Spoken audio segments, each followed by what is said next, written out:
memandangkan soalan ini mempunyai 3 aspek. Yang pertama, soalannya berbunyi, menyatakan sebab-sebab kementerian telah tidak boleh menyelesaikan isu kekurangan pekerja asing dalam sektor-sektor yang memerlukannya. Soalan satu. Soalan kedua, jumlah bilangan pekerja asing yang masuk ke Malaysia setakat ini. Kedua.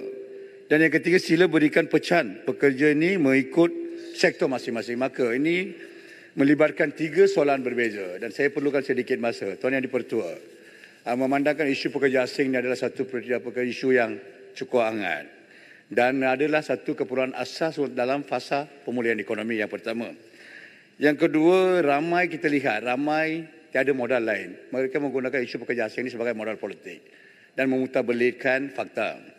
Yang ketiga, inilah tempat yang sesuai. Inilah tempat yang sesuai. Dengar dulu. Tak payah politik, dengar dulu. Dengar dulu apa orang sebut. Teruskan. Dan ini adalah diputarbelikkan oleh ramai di luar. Dan inilah tempat yang sesuai. Saya beri jawapan selain daripada Jemaah Menteri. Yang saya lihat orang ahli-ahli parlimen sampai bagan sentiasa memperpolitikkan. Yang keempat, Tuan Yang di-Pertua, kita perlu menangani isu pekerja asing ini secara betul. Kalau tidak, negara boleh menghadapi masalah besar. Dan seperti sebelum ini pernah berlaku, BBK mendamping ground dengan izin. Yang keempat, Tuan Yang di-Pertua, bukan semua yang minta pekerja asing nak meniaga. Mereka nak meniaga orang. Maka saya sebagai menteri, saya meneliti secara betul.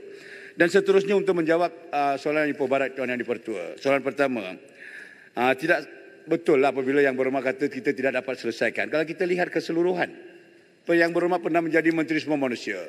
Peranan Kementerian Semua Manusia adalah yang pertama, menyelesaikan MOU dengan negara-negara sumber untuk memberi ruang pekerja asing masuk. Yang kedua, kita meluluskan kota.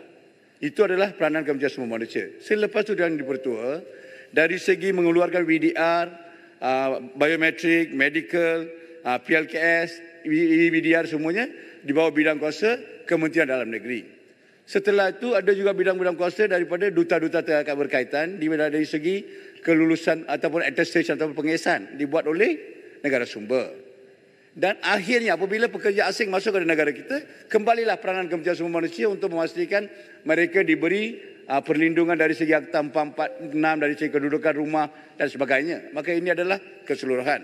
Maka sebagai Kementerian Semua Manusia yang bertanggungjawab untuk meluluskan kota dan menyelesaikan MOU dengan negara sumber dan memastikan Akta 446 dipatuhi, saya ingin merakamkan kepada Dewan Yang Mulia ini bahawa Kementerian Semua Manusia telah menyelesaikan tanggungjawab. Yang pertama. Soalan yang kedua, Tuan Yang di-Pertua, pekerja asing dalam sektor-sektor yang memerlukannya sehingga hari ini. Tuan Yang di-Pertua, kita lihat walaupun negara menghadapi kelembapan ekonomi, persempadan borders ditutup, tetapi masih dalam keadaan itu, walaupun pekerja asing tidak boleh masuk ke dalam negara kita, kita sempat menyelesaikan dengan melalui program-program rekalibrasi oleh Kementerian Dalam Negeri dan sehingga tahap itu kita telah menyelesaikan pekerja asing sebanyak 1,2 juta di negara kita. Dan pekerja asing yang ada di negara kita setakat hari ini adalah 1,244,400 orang yang kini bekerja di negara kita dalam pelbagai sektor. Yang kedua, Tuan Yang di-Pertua, jumlah EVDR yang telah pun diluluskan oleh Kementerian Dalam Negeri dan akan masuk dalam negara ini dalam masa terdekat adalah sebanyak 238,943 orang yang telah diluluskan EVDR oleh KDN. Selain daripada itu, Tuan Yang di-Pertua, 644,379 orang telah pun sedang menjalani biometrik dan medical di negara-negara sumber. Maka ini menunjukkan keseluruhan pekerja asing akan ada dalam negara kita dalam masa sebulan 2 ini adalah 2,127,722 orang. Ini jauh berbeza dengan keadaan sebelum ini, Tuan Yang di-Pertua. Kalau kita lihat sejarah, paling tertinggi masa sebelum COVID, tertinggi adalah 1,8 juta pekerja sahaja. Dan hari ini kita lihat permintaan daripada industri yang kita telah pun menyelesaikan adalah 2,1 juta. Maka permohonan-permohonan selepas ini saya kena meneliti secara teratur. Bukan membenarkan semua masuk ke dalam negara kita. Sekian, terima kasih Tuan Yang di-Pertua. Ya, terima kasih. Yang Berhormat Menteri, walaupun Yang Berhormat Menteri mengatakan bahawa kelulusan telah dibuat untuk mereka datang ke negara ini, tapi ground reality itu lain. macam 2 hari dulu di mana Master Building Association, lepas tu pemilik kelapa sawit, kedai kopi dan sebagainya, rentihan-rentihan mereka. Ini semua real on the ground yang mengatakan bahawa pekerja tak sampai. Yang Berhormat memberi satu alasan yang mungkin ramai tidak tahu, katakan bahawa Kementerian Dalam Negeri yang akan memberi approval medical report, medical services dan juga kebenaran mereka. Saya setuju. Tapi apakah peranan Yang Berhormat sebagai co-chair dalam komiti yang ada di mana KDN dan kementerian yang memainkan peranan sedemikian? Saya bila merajuk kerajaan, tiap-tiap kali saya akan hubung kepada Kementerian Dalam Negeri supaya mempercepatkan hal ini dan mensegerakan. Itu sebab bila kita dalam kerajaan, kita tidak ada masalah sedemikian. Yang Berhormat telah mengelirukan seluruh dunia di mana Yang Berhormat mengatakan bahawa kita tidak berusaha untuk membuat MOU dan tidak ada MOU. Itu tidak benar, Yang Berhormat. Kita ada dengan Nepal pada 29 hari Oktober 2018. Saya sendiri pergi sign. Dan sebenarnya sebelum itu saya dah beritahu Yang Berhormat bahawa pekerja-pekerja domestik boleh dibawa dari soalan. Tak perlu Yang Berhormat. Soalan very clear. Yang Berhormat. Sesi soal. This is my floor, Yang Berhormat. Jadi apa yang dia nak politikkan semua hal. Dia tak ada modal jadi dia buat hal ni. Yang Berhormat. Tunggu, Barat. sabar bro, sangat. Yang Berhormat, Ibu Barat, please get direct to the point. Izin. Ya, soalan yang saya ingin kemukakan, memandangkan ada aduan-aduan yang tertentu menunjukkan bahawa ada kelalaian oleh menteri. Kita mesti mengaku sedemikian. Yang kedua, menunjukkan bahawa tidak ada inisiatif untuk mengatasi sangat serius kekurangan pekerja di negara ini hingga melambatkan recovery dalam ekonomi kita. Dan ini disebabkan oleh kementerian. Jadi apakah usaha selain dari apa yang telah diberitahu oleh Yang Berhormat supaya kita boleh percaya bahawa itu adalah benar dan jangan mengelirukan Dewan dan negara ini juga? Baik, silakan. Tuan Yang di-Pertua, kebetulannya saya ingin menjawab secara profesional, sebab itu saya tak ungkitkan kecacatan yang telah diputuskan oleh pihak sebelah sana, khususnya Yang Berhormat Ipoh Barat.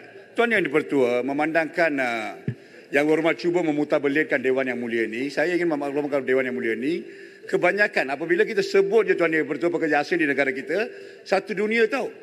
Ramai pekerja yang berada di negara kita adalah, yang pertama adalah daripada Bangladesh dan yang kedua adalah daripada Indonesia. Ini fakta. Yang kedua, apabila Ipoh Barat menjadi Menteri Sumber Manusia, mengumumkan moratorium terhadap pekerja Bangladesh pada 1 September 2018. Maka daripada 1 September 2018 sehingga beliau hilang kuasa, tak ada pekerja daripada Bangladesh masuk. Yang pertama, just dengar. Ipoh Barat dengar, lepas tu cakap dengar dulu. Eksploitasi pekerja. Dengarlah dulu. Apabila saya sebut kecacatan, you dengarlah. You impose moratorium.